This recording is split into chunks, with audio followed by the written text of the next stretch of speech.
let's have an example for our current series.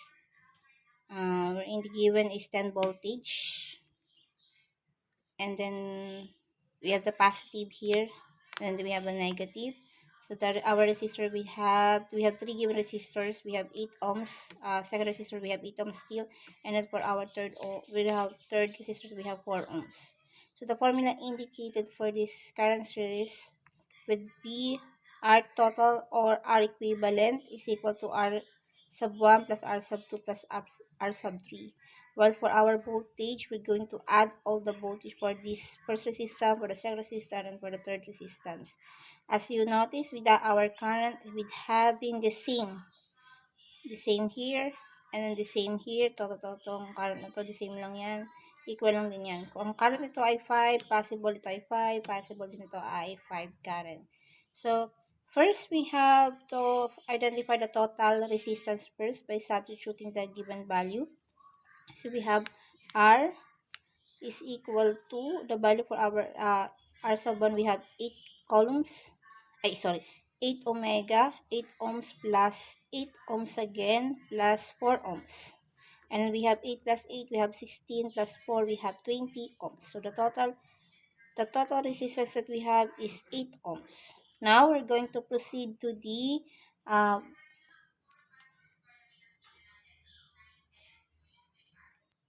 we're going to find the total current. So total current, we have I. Total current is equal to, using the Ohm's law, the formula for the Ohm's law would be is equal to I is equal to voltage divided by the resistance, wherein I is the unit for it is the amperes, while the V is the volts, and for our resistance is our omega or ohms.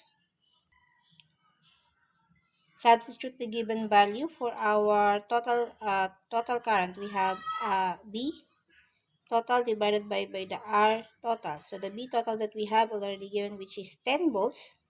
10 volts divided by the R total, we have 20 ohms.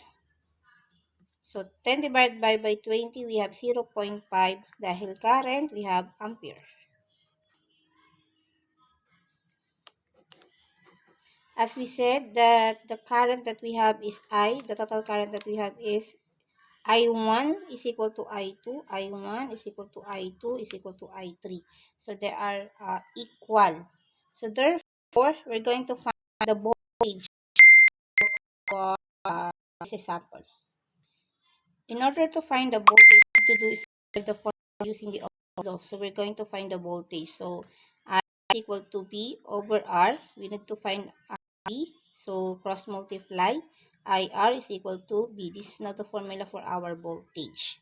So voltage 1 equal to is equal to the product of our current times the resistance. As we said, equal lang sila ng current. So, yung current natin kanina nakuha is 0.5. So, 0.5. And our first resistance, which is 8. So, 0.5 times 8, we have come up for the 4 volts. So, that is for our B sub 1. And then, we have for the B sub 2. So, as we said, the current, we have second current multiplied by the second resistance. So, second current natin, we have 0.5 multiplied by our second resistance, which is also 8. So, 0.5 times 8, we have 4 volts. Next, we have the third volts. We have I3. Then, third resistance, we have R3. So, the current that we have is 0.5 multiplied by the given of the third resistance, which is 4. So, 0.5 times 4, we have 2 volts. So, as you observe, the total volts natin, if we're going to add this, 4 plus 4 plus 2, we have 10 volts. So, it was satisfied on our given example, which is 10 volts. Ito. Sinasabi ng total volts doon natin, lahat ng to ay 10. So, which is, agree naman na meron tayong 10 volts. On the first resistance, we have 4 volts. 14 natin. Second resistance, so we have 4. And the third resistance, we have only 2. So, therefore, if we're going to add all these volts, we have 10 volts. So, total volts that we have is 10 volts. So, that's it for our current series.